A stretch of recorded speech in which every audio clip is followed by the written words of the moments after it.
Hello welcome everyone. तो कैसे हो? बढ़िया। हालचाल कैसा है आप लोगों का? आई होप कि बहुत अच्छे हो।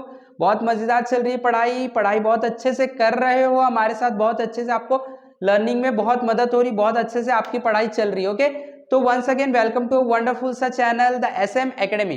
तो आज का जो हमारा लेक्चर होने वाला वो लेक्चर हम लोग कुछ और आगे बढ़ाएंगे पिछले लेक्चर से, और आगे बढ़ेंगे। और आज हम लोग देखने वाले ग्रेविटेशन पोटेंशियल एनर्जी के बारे में, और हम लोग एस्केप वेलोसिटी के बारे में सीखने वाले। तो आज का जो लेक्चर होने वाला है उसमें आप लोग बहुत कुछ नया सीखने वाले। What is the relation of gravitational potential energy with the escape velocity. Okay, तो हम लोग स्टार्ट करते हैं। सो फॉर दैट सब लोगों को रेडी हो जाना है। पेन पेंसिल जो भी है आपके पास सब निकाल के रेडी हो जाओ और नोट्स बनाना स्टार्ट कर दो। चलो स्टार्ट करते हैं। तो सबसे पहला आज का जो टॉपिक होगा हमारा वो होगा gravitational potential energy. Okay, gravitational potential energy. अभी ये ग्रेविटेशनल पोटेंशियल एनर्जी क्या होता है, ठीक है, या तो आप पोटेंशियल एनर्जी बोल दो। तो gravitational potential energy is basically due to the mass of any object. तो जिस ऑब्जेक्ट के पास मास होता है उस ऑब्जेक्ट के पास उनके शेप और पोजीशन के वजह से कुछ एनर्जी होती है जिसको हम लोग पोटेंशियल एनर्जी बोलते हैं, या तो आप ग्रेविटेशनल पोटेंशियल एनर्जी भी बोल सकते हो, राइट। फॉर एग्जांपल जैसे यहाँ पे आपके पास अर्थ का सरफेस है, तो यहाँ पे अगर कोई ऑब्जेक्ट या कोई पर्सन यहाँ पे रुका हुआ है जिसके पास कुछ मास m है, तो इसके पास ना कुछ एनर्जी होगी। क्यों? क्योंकि इसके पास कोई लोकेशन है specific on the surface of the earth, right. साथ में ये जो ऑब्जेक्ट है इसके पास कुछ मास है, तो इसके पास कुछ एनर्जी होगा, because there is some relation between mass energy. Mass और एनर्जी के बीच में रिलेशन है, बट वो हमें अभी नहीं सीखना, हायर क्लासेस में सीखेंगे। तो उनके मास की वजह से, उनके लोकेशन की वजह से हर एक ऑब्जेक्ट के पास कुछ ना कुछ एनर्जी होती है, जिसे हम लोग क्या बोलते हैं? पोटेंशियल एनर्जी बोलते हैं। अभी देखो, जब कोई ऑब्जेक्ट अर्थ की सरफेस से ऊपर हाइट की तरफ जाता है, कोई भी जैसे ऑब्जेक्ट है हम लोग इसको ऊपर हाइट की तरफ लेके जा रहे हैं, तो आपको ना ये ऑब्जेक्ट के ऊपर कुछ वर्क करना पड़ेगा। फिर से देखते हैं, जब आप कोई भी ऑब्जेक्ट को अर्थ की सरफेस से किसी हाइट पे लेके जाते हो तो हमेशा ना आपको कुछ वर्क करना पड़ेगा। क्यों? क्योंकि आप है ना अर्थ के ग्रेविटेशनल फोर्स के अगेंस्ट में जाते हो। अर्थ जो है आपको नीचे की तरफ खींच रहा है, ये आपका देखो अर्थ का सरफेस है, सेंटर आपको खींच रहा है, आप उसके अगेंस्ट में जा रहे हो। तो अब जब भी हम किसी फोर्स के अगेंस्ट में जाते हैं ना तो हम लोगों को वर्क करना पड़ता है, राइट। जैसे मैं यहाँ पे खड़ा हूं, मुझे यहाँ पे जाना है, और कोई मुझे वो चाहता है सामने वाला कि मैं पीछे जाऊं, लेकिन मैं जाना किधर चाहता हूं? आगे। तो उसको अगर मेरे को पीछे भेजना तो उसको मेरे ऊपर वर्क करना पड़ेगा, राइट। तो हमेशा वर्क तभी करना पड़ता है जब आप फोर्स के अगेंस्ट में जाते हो। तो मेरे को वहां जाना है, वो बंदे को मेरे अगेंस्ट में जाना है, तो उसको वर्क करना पड़ेगा। लेकिन अगर मेरे को वहां जाना है, दूसरा बंदा उसको भी चाहता है कि मैं भी वहीं जाऊं, तो उसको कोई वर्क नहीं करना पड़ेगा। तो वर्क आपको तभी करना पड़ता है जब आप फोर्स के अगेंस्ट जाते हो। तो अगर आप इस ऑब्जेक्ट को इधर लेके जाओगे तो फोर्स के अगेंस्ट में आप जा रहे हो, आपको वर्क करना पड़ेगा। तो यहां से यहां तक आपने जो वर्क किया, अब वो वर्क इसके अंदर पोटेंशियल एनर्जी बन के स्टोर हो जाएगा, और इसी का नाम हम लोग रख देते हैं ग्रेविटेशनल पोटेंशियल एनर्जी। क्या रख देते हैं? ग्रेविटेशनल पोटेंशियल एनर्जी, बिकॉज ये वर्क ग्रेविटेशनल फोर्स के अगेंस्ट में किया गया था। फिर से, जब आप कोई भी वर्क ग्रेविटेशनल फोर्स के अगेंस्ट में करते हो तो यही वर्क जितना आपने वर्क किया वही वर्क उस बॉडी में, उस लोकेशन पे पोटेंशियल एनर्जी बन के स्टोर हो जाता है, and that is what called as gravitation potential energy. फिर से, जब भी आप कोई वर्क, जैसे आपने इसको यहाँ पे लेके गए, आप इसको यहाँ पे लेके गए, कुछ हाइट पे लेके गए, तो जब आप किसी को कुछ हाइट पे लेके जा रहे हो तो आप क्या करो? ग्रेविटेशनल पुल जो है नीचे की तरफ, उसके अगेंस्ट में आप जा रहे हो। तो जब आप ग्रेविटेशनल फोर्स के अगेंस्ट में जाते हो आपको कुछ वर्क करना पड़ता है, और यहाँ पे आपने जो वर्क किया वही वर्क इसके अंदर पोटेंशियल एनर्जी बन के स्टोर हो जाएगा। और आपने ग्रेविटेशनल फोर्स के अगेंस्ट में काम किया, इसके लिए इसका नाम क्या बन जाए? Gravitational potential energy, right. तो अब हम लोग इसको देखते हैं कितना होता है। तो अगर आपके पास कोई ये है अर्थ है, सरफेस है अर्थ का, ये सेंटर है, ये आपका रेडियस है कुछ, और अर्थ का मास m है। यहाँ पे कोई पार्टिकल है on the surface of the अर्थ, ले लो, चलो on the surface of the अर्थ, और इसका मास कुछ m है। तो इस पार्टिकल के पास अभी जो पोटेंशियल एनर्जी होगा, that potential energy will be equal to कितना होगा? g mass of earth mass of object upon r, और यहाँ पे माइनस आएगा क्योंकि ये हम लोग अगेंस्ट में जाने के बाद बनाते हैं। या तो फिर अगर ये ऑब्जेक्ट किसी हाइट पे, जैसे यहां से ये ऑब्जेक्ट अगर रेडियस r है, यहां से ये ऑब्जेक्ट किसी हाइट पे, यहाँ पे ये पर्सन है, यहाँ पे कितने हाइट पे है, मान लेते हैं h हाइट पे है, तो ये फॉर्मूला अब इस केस में बन जाएगा -gmm/r+h। तो this is called as potential energy, या तो आप इसको ग्रेविटेशनल पोटेंशियल एनर्जी भी बोल सकते हो। तो ये फॉर्मूला होता है, इवन इसको पोटेंशियल एनर्जी को U से भी डिनोट करते हो, आप G लिख दो, इसका मतलब ग्रेविटेशनल पोटेंशियल एनर्जी होगा -gmm/r या तो r+h। ये किस लिए है, for height h, for height h। So this is the formula for gravitation potential energy. तो ये क्या है, जब आप किसी भी ऑब्जेक्ट को अर्थ की सरफेस से ऊपर लेके जाते हो, जितना आप वर्क करते हो वो वर्क उसमें पोटेंशियल एनर्जी या तो ग्रेविटेशनल पोटेंशियल एनर्जी बन के स्टोर हो जाता है। कितना एनर्जी स्टोर होगा वो इस फॉर्मूले से आप कैलकुलेट करोगे या तो इस फॉर्मूले से कैलकुलेट करोगे। ये किस लिए है, on the surface of the अर्थ। ये किधर के लिए, on the surface of the अर्थ के लिए है, और ये जो है आपका किसके लिए है, हाइट के लिए। क्लियर। तो आई होप कि ये कंसेप्ट समझ में आ गया। बहुत छोटा सा कंसेप्ट था, अब हम लोग बहुत इंपॉर्टेंट कंसेप्ट की ओर बढ़ते, दैट इज एस्केप वेलोसिटी। ठीक है, तो इसका एक नोट्स बना लो अच्छे से। Okay done. चलो मैं मिटा देता हूं। अब हम लोग आते हैं next topic, that is called as escape velocity. Very important concept escape velocity. अभी एस्केप वेलोसिटी क्या होता है, एस्केप वेलोसिटी क्या होता है। ओके तो एस्केप वेलोसिटी बेसिकली नाम से आपको पता चलता है, इसको आप वीई से भी डिनोट कर सकते हो। नाम से हमें पता चल रहा है एस्केप हो जाना। एस्केप हो जाना मतलब निकल के चले जाना, राइट। तो निकल के चले जाने के लिए जो वेलोसिटी लगती है उसी को एस्केप वेलोसिटी बोलते हैं। तो अब ये क्या हुई, ठीक है, तो हम लोग क्या करते हैं इसको समझते हैं। देखो अभी मान लेते हैं हमारे पास ये अर्थ है, ठीक है, ये क्या है, अर्थ है, ये सेंटर है, ये कुछ रेडियस है, और इस अर्थ का मास है कुछ m। अभी मान लेते हैं यहाँ पे एक ऑब्जेक्ट है, यहाँ पे कोई ऑब्जेक्ट है, बेसिकली ये इस तरीके से सैटेलाइट ही रहता है, ये कुछ सैटेलाइट है जिसका मास है स्मॉल m। तो अगर मैं इसको ऊपर लेके जाऊं, धीरे धीरे ऊपर लेके जाऊं, यहां से मैं एक वेलोसिटी दे दूं, इसको स्पीड दे दूं, और इसको मैं ऊपर जाने दूं, तो आपको पता है इसका वेलोसिटी धीरे धीरे कम होने लगेगा, राइट। इसका वेलोसिटी धीरे धीरे कम होने लगेगा, राइट। ओके, और एक हाइट जाते जाते जाते जाते किसी हाइट तक पहुंचते पहुंचते इसका जो वेलोसिटी होगा वो कितना हो जाएगा, 0 हो जाएगा, राइट। इसका वेलोसिटी कितना हो जाएगा, 0 हो जाएगा।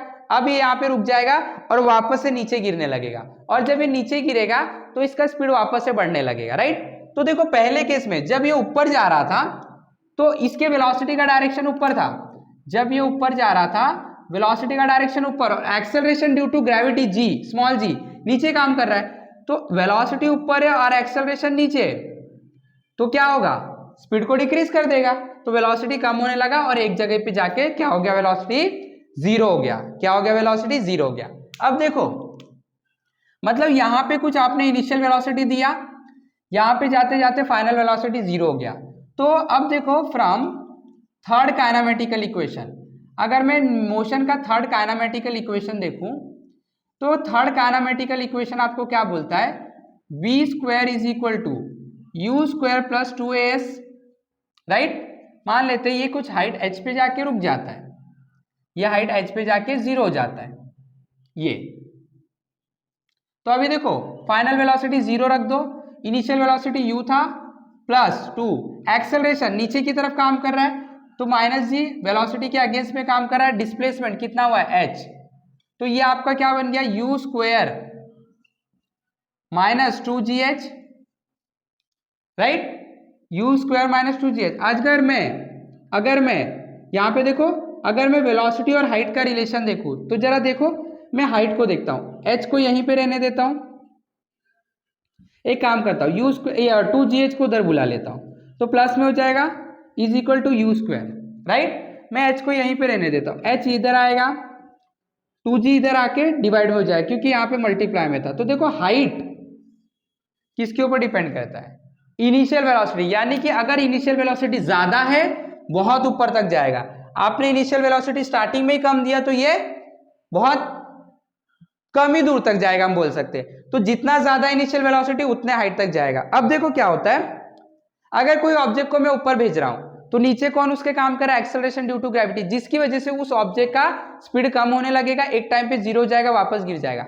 अब हमें क्या करना है, सैटेलाइट को भेजना है, सैटेलाइट वापस गिर जाएगा अर्थ की सरफेस पे, तो चलेगा क्या, बिल्कुल नहीं चलेगा। मतलब हमें क्या करना है, हमें वो सैटेलाइट को ऐसे दूर भेज देना है जहां पे उसके ऊपर एक्सेलरेशन ड्यू टू ग्रेविटी काम नहीं कर पाए, यानी कि उसकी वेलोसिटी को वो कम नहीं कर पाए। और अगर वेलोसिटी को कम नहीं कर पाएगा तो काफी दूर तक चले जाएगा, राइट। अगर उसकी वेलोसिटी कम नहीं होगी तो हाइट भी ज्यादा होगा, अगर उसकी वेलोसिटी बहुत ज्यादा होगी तो हाइट भी ज्यादा, और मैं यहीं पे ज्यादा वेलोसिटी दे दूं तो हाइट बहुत अच्छा मिल जाएगा। अगर हम यहीं पे इनिशियल वेलोसिटी दे दे, देखो ये क्या बोल रहा है, इनिशियल वेलोसिटी ज्यादा तो हाइट भी ज्यादा, तो अगर मैं यहीं पे इनिशियल वेलोसिटी ज्यादा दे दूं तो हाइट भी बहुत ज्यादा चले जाएगा। और अगर हाइट ज्यादा चले जाएगा और उसके ऊपर एक्सेलरेशन नहीं काम करेगा तो वेलोसिटी चेंज नहीं होगा, वेलोसिटी चेंज नहीं होगा तो हाइट ज्यादा जाते जाते जितना ऊपर जाएगा जी की वैल्यू डिक्रीज होने लगती है, और एक टाइम पे जी जीरो हो जाएगा, और जी जीरो हो जाएगा तो वेलोसिटी में चेंज होना बंद हो जाएगा।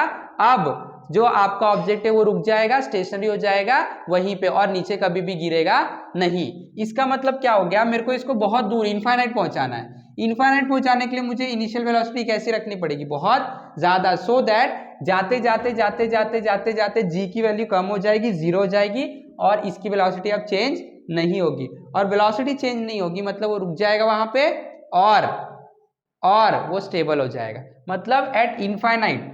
अब देखो इसको हम लोग समझते हैं, ये एक पॉइंट लिख लेता हूं, एट इनफाइनाइट, इनफाइनाइट v कितना हो जाएगा, जीरो हो जाएगा, फाइनल वेलोसिटी जीरो। देखो ये ऊपर जा रहा है, ऊपर जा रहा है, ऊपर बहुत ज्यादा स्पीड दिया, बहुत ऊपर तक जाएगा, और जाते जाते जैसे जैसे ऊपर जा रहा है जी की वैल्यू तो कम होने लगती है, और एक टाइम पे क्या हो जाएगा, जीरो। अब जी की वैल्यू जीरो हो गया, अगर जी का वैल्यू जीरो हो गया, जी का वैल्यू जीरो हो गया तो यहाँ पे देखो जी का वैल्यू जीरो हो गया, राइट, तो हमारा वेलोसिटी क्या हो जाएगा, जीरो। अब चेंज नहीं होगा, एक्सेलरेशन तो जीरो हो गया, वेलोसिटी चेंज नहीं होगा, मतलब इंफिनिटी पे हम लोग ये मान सकते हैं कि स्टेबल हो जाता है, वेलोसिटी जीरो। तो अभी देखो on the surface of the earth, on surface of earth total energy is equal to potential energy plus kinetic energy. Potential energy हमने अभी अभी देखा Gm/r,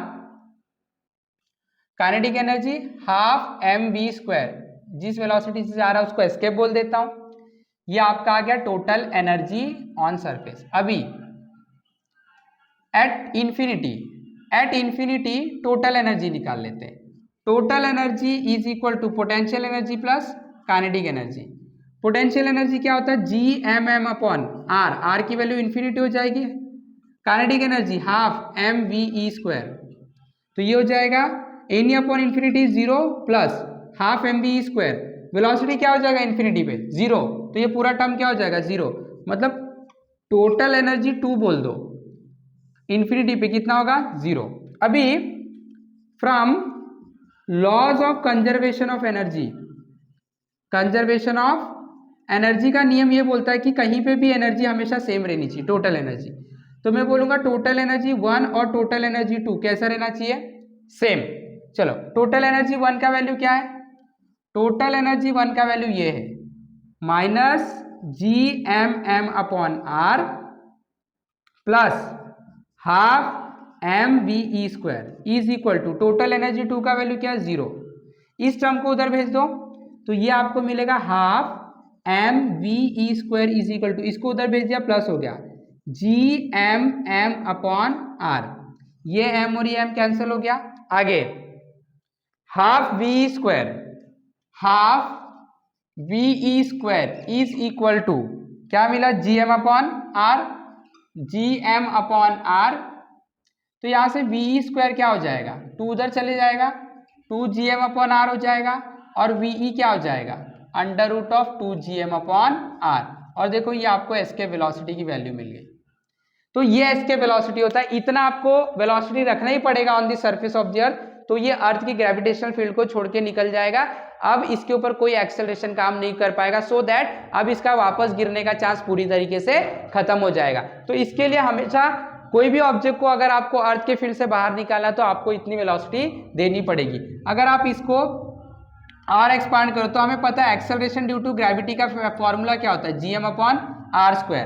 तो ये क्या बन जाएगा, ये बन जाएगा देखो gr² is equal to gm। तो gm की जगह मैं gr² लिख देता हूँ, तो ये हो गया v इज इक्वल टू √2।